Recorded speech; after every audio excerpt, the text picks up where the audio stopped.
Hi, Charles, Traynor, and welcome to the Lee Grisman Show, everybody. How are you doing, Charles? Doing really well. Capital warmer than those in the States right now, and especially the Midwest and East. And hey, Yep. stay inside or do something. Don't go outside. You're in those spots. Don't risk it. That's a public service announcement on Yeah. behalf of the guy that sits on the couch in the Lee Grisman Show. Yeah. Only go outside if you really got to. Do not risk it. But I'm glad to be back. A little bit of a delay. We had plans earlier, but things happen. But this is the perfect time, I think, to do some reviews. Yep. And this is one I did. We have reviewed this band a few times.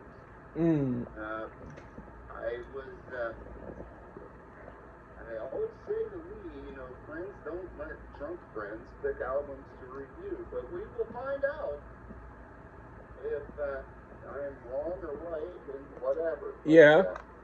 Lee likes to announce everything, so what are we doing today on this great Okay. episode? We're doing an album by Weezer called Maladroit. Maladroit. I know you know the definition of that song, that word. I looked it up, I have to look it up too. but otherwise I would not have known. Like a lazy simpleton or something?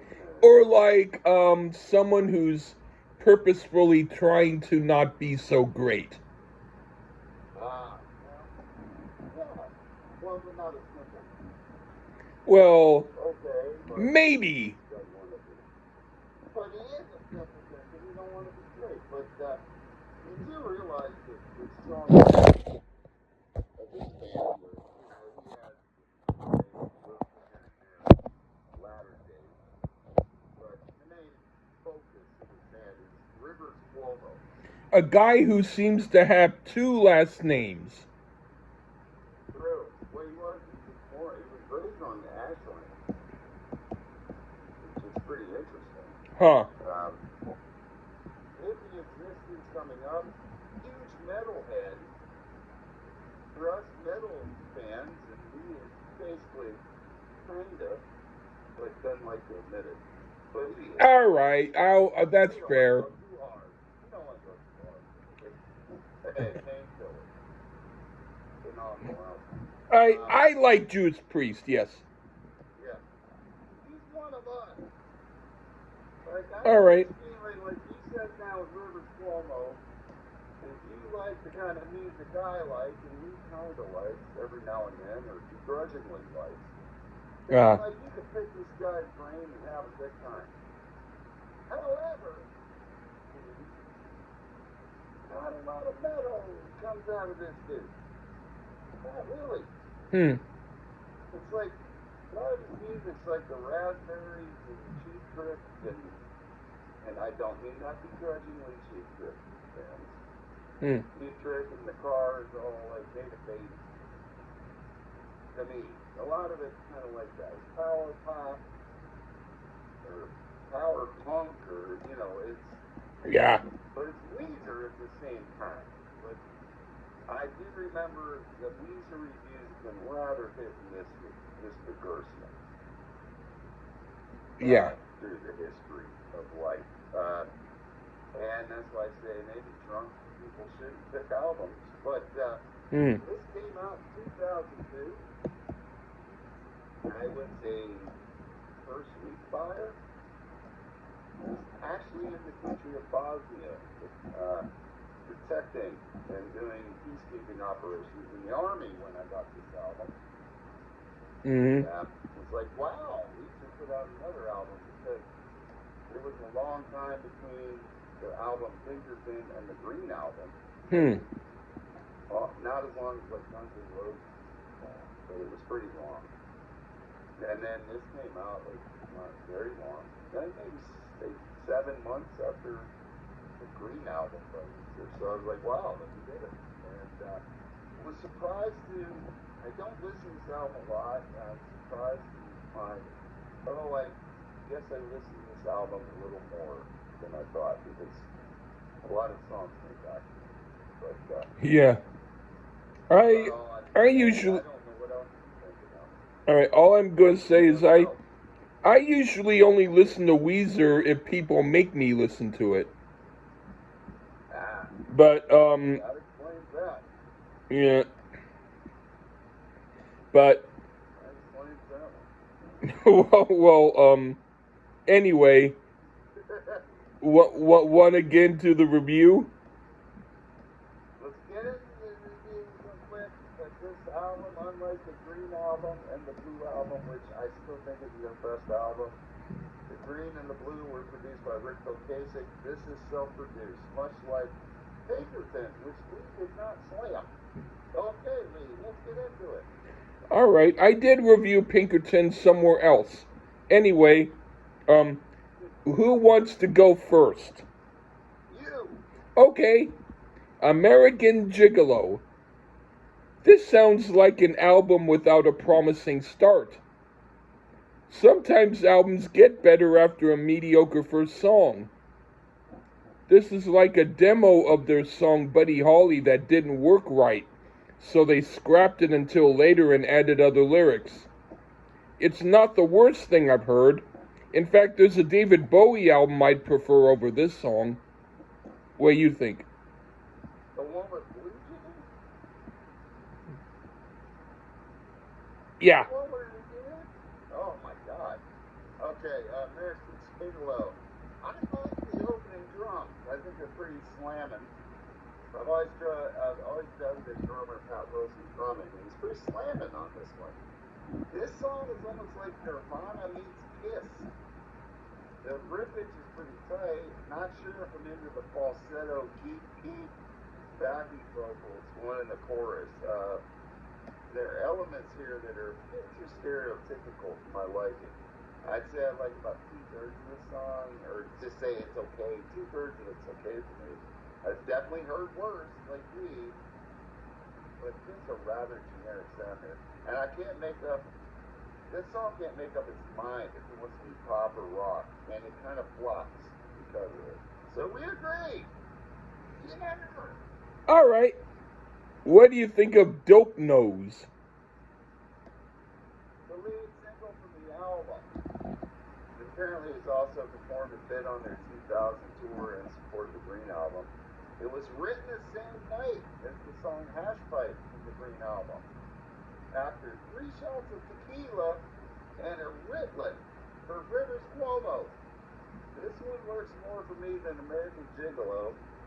While a bit more pure power pop, I think this is really their go-to sound. Well, as far as what I enjoy from this band. So I think it's a solid track. Not the greatest by far, but better than the opener. Okay, I put, if this song were done by the Beatles during their Rubble Soul phase, I could see it working with their English folk pop rock sound, but on here, it doesn't thrill me. Barely passable for a party song, but only if the songs before it and after were better. Okay, now for Keep Fishin'. Of the 3 songs so far on the album, is this one the best? No. It's on the same level. I could hear the Beau Brummels doing it justice, but they'd probably say no thank you if it was offered to them.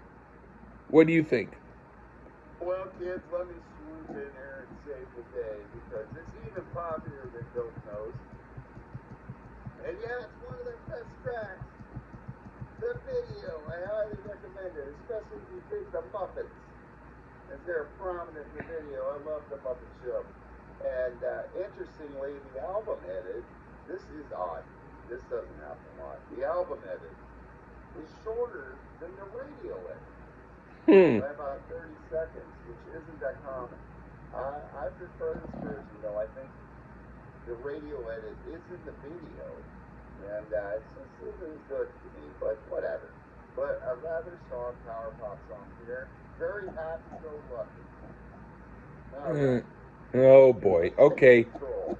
Yeah. What do you think of Take Control? Well, we step away from the power pop. This is straightforward rock on this one. One thing that isn't so great, I suppose, is it sounds very similar to the songs on their Green album. And it was probably a leftover, and it would have fit into that album. So it seems like a regression to that album. But with that being said, I think the riff work is great here, and Cuomo plays some kick-ass guitar on this one. The solo is badass. So it works for me, even if a bit of a regression. Okay, I put finally a good song. Forget the first three. The album should have started with this song. It's pretty good and I liked it.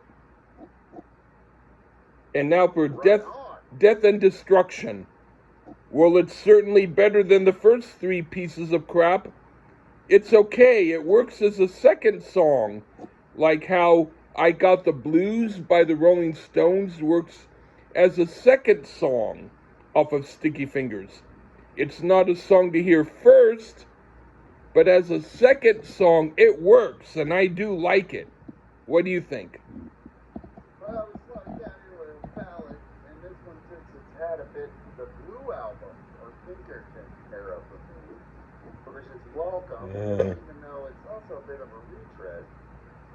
It's at least not to the very previous album. The guitar work again on this is strong, reminiscent of Only in Dreams, a great track from the Blue album for me. Not quite as good as Only in Dreams, but it's pretty decent. And I really dig the guitar solo on this one. All right. What do you think of Slob? I didn't really say, but this album, this was like early internet shit. And Weezer, Rivers in particular, was asking the fans for their input on what should be on the album. And then he actually fought with the fans and then shut them down. But they picked this song to be made. He just said, well, they wanted it so bad, so I'll do it. They begged for it and they got it, and I have to agree with them. Rivers Cuomo may not, but I agree with them. It's my favorite song on the album. It's about as hard as Weezer ever gets on vinyl, CD, streaming, whatever. A good cross of metal with grunge here for me. Tons of tension throughout those chords on the song for me. A damn masterpiece as far as Weezer songs go. Excellent song, and glad Cuomo agreed to record it and put it on the record. I put this works good too. A little bit melodramatic, but in a good way. And I can enjoy it. All right, now for Burnt Jam. This is brilliant. I have to say first that they're using the phrase from Bobby Womack's song Breezin', which was originally done by him and Gabor Szabo and later popularized by George Benson in a much less interesting version, made me think it was definitely better than Benson's. Not as good as the original, and I appreciated how they were doing it, even though I was going to give it a thumbs down until I heard the interluding of heavy rock and psychedelic stuff interspersed. And then I was impressed and thought they knew what they were doing. So I give it a lot of thumbs up. What do you think? I laugh so hard because it's almost predictable. Lee's only liked 2 songs so far. I really liked most of it. And we are at the point where all good things must come to an end. Oh! I'm guessing this is a bit of a love song to the Beach Boys or something, but you're saying George Benson. Who's the other guy? Gabor Szabo and Bobby Womack. Okay, you said Bobby Womack first, and George Benson. Yeah. Like, this song isn't beyond all hope. It's just a little too light and bouncy for my liking. Even though that little psychedelic guitar jam like you were mentioning, it's okay. But it doesn't work at all for me. It just doesn't fit. It's like a square piece for a round hole, or anchovies and ice cream. Like anchovies and mint chocolate chip ice cream. Ew. This is milquetoast rock here. And rock is even a fair assessment. It's just milquetoast. So Right. Oh, man. Why are you knocking on such a good album? Anyway, now for what do you think of space rock? There's some things I don't mind hearing, but unfortunately the band misses Mike Sharp, who's the original bass player, and he always provided the best falsetto work in their songs. And this is attempting that, and it doesn't deliver. But Craig told great guitar solo here. I do hear something I can get into, but I don't know if this version of the group could pull it off. But it is way better than First Jam. Anyway, I put this one melodically went back to the stuff I don't like from them. But because the arrangement and playing were done great, I'm going with the arrangement and playing and saying this song works and I like it. Okay. And now for Slave. Even though they play it fantastic and I like the arrangement, I'm voting against it because I don't like the melodic structure. I will say that if this was the only song I didn't greatly care for, and it was the last song on the album, I'd give it a pass. As it is, it's only barely one I dislike. It's the best of the songs I least prefer so far. What do you think? That's pretty fair. To be fair, it's a 12-track album. 30 minutes. It is short. It's not a long album to listen to. Yeah. Another one struggling to find its identity here. For a writer whose vision is torn between the metal he loves and the pop sounds that come easier to him. So as far as that end, it succeeds because it's like you can't make up its mind what it wants to be. This is basically the sound of that confliction that Rivers almost seems to have. It leans more pop and rock here. It has some okay elements, but it's filler. Kind of good filler, but not that great. Okay. What do you think of Fall Together? Well, hello. Where's you been all this time? Thank you for some more rock here. From Patrick Wilson's skilled drumming to our new bass player, Scott Schreiner's great grooves, and some rocky guitar work from both Brian Bell and Cuomo. This is more like it. Pulverizing riff, and a really grimy, slinky solo from Cuomo here. Sleeper track here. And it came just in time at this point in the album. I put this is a good song. One of the better ones. One of my favorites. It's quite good. Yeah. All right. Yeah, we agree on everything so far. Now for possibilities. This one has the same issue as Slave, except in this case, I'm voting for it, not against it, because it's played so well and driving, and I enjoy it anyway. So there. What do you think? Well, we get a little pop punk here. And I can see these dudes doing more of this style. This is like a good Green Day track. Well, let me back up here. There aren't truly any good Green Day tracks. So this would be the best Green Day track ever. Or the one Green Day track. That's good. Yeah, the only one. And being it has a funk feel, it nails the mark, and that works for me. Another of the good ones here. Not great, but very good. Okay, what do you think of Love Explosion? The heavily recorded overture of the feedback, late in the beginning, is a betrayal. I was thinking, oh hell yeah. Then it goes away. We have something that sounds like another regression to the Green album. And by the way, I enjoy the Green album quite a bit, but this is pretty poor. But the only thing I like is the guitar solo. This song is lazy to me. Okay, I put this was pretty good. Not as great as the best songs, but not as bad as the worst song. It was fine. And now the last song, December. I like this one. It has what I consider a sincere 50s type of melody to it, like Elvis could have sang it. Yeah. It's cool. What do you think? I'll close out with a bit of a waltz here. That's 3/4 time.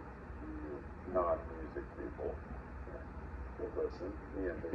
Yeah. It seems like the band wants to continue with going out with a dreamy type of song to close out their albums at this point.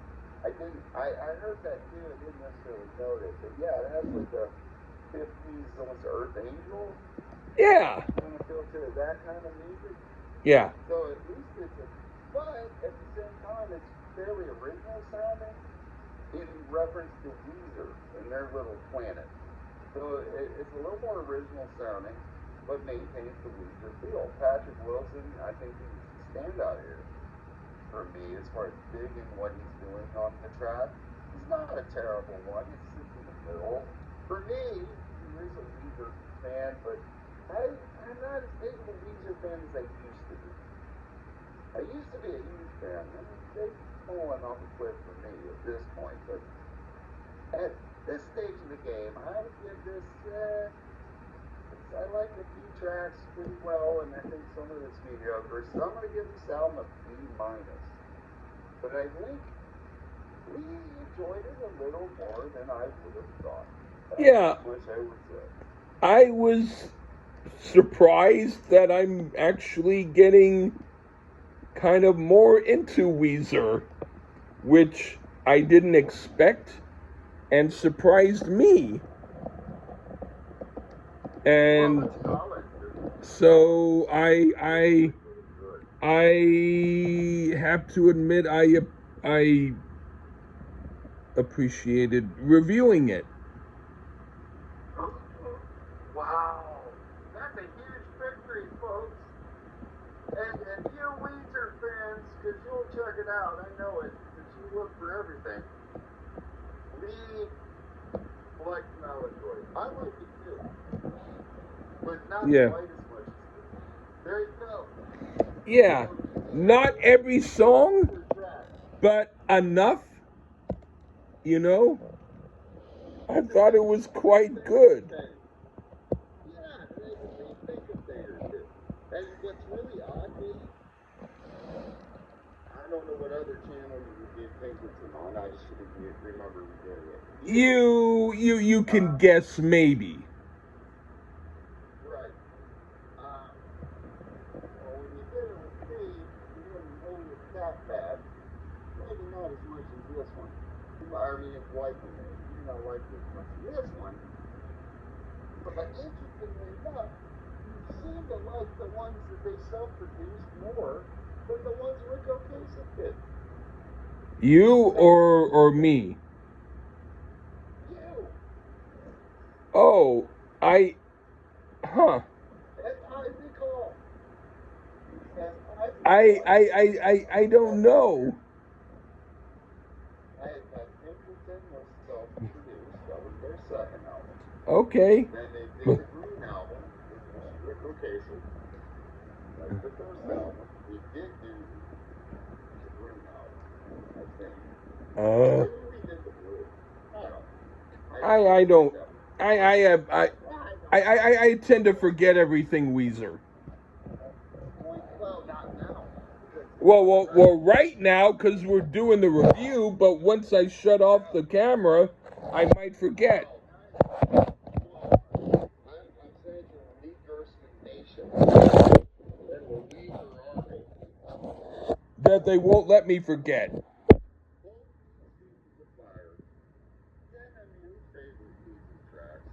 that weren't what something we reviewed. And let's see, because he said I heard it, his thirst is quenched, and he needs more though. It doesn't necessarily mean I want tons of people sending me stuff.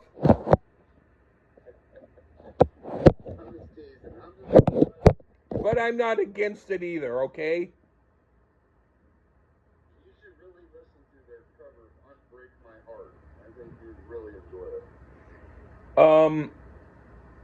Is that the one from the person who I can't even remember who it was? But it's that one? Tony Braxton? Oh! Is it like Don't break my heart. Is it the one like, don't break my heart? No, it's gonna break my heart. Say you love me again. Undo this hurt because we just walked out the door. I don't sound like I remember getting Toni Braxton's first album because I liked how she looked on the album cover, and then I remember never being able to finish hearing the whole thing. Well, she's mute worthy in these world. But wow, they remade Billie Jean and that's why I'm not that fond of Weezer kind of cover band. At this stage, we're still making original music. I'm just happy we didn't hate it. And aren't you, Weezer Nation? I know you are. I'm glad that we did this review. Cool. Me too, and thanks for having me back, Lee. All right. Totally. Have a good one. Bye-bye.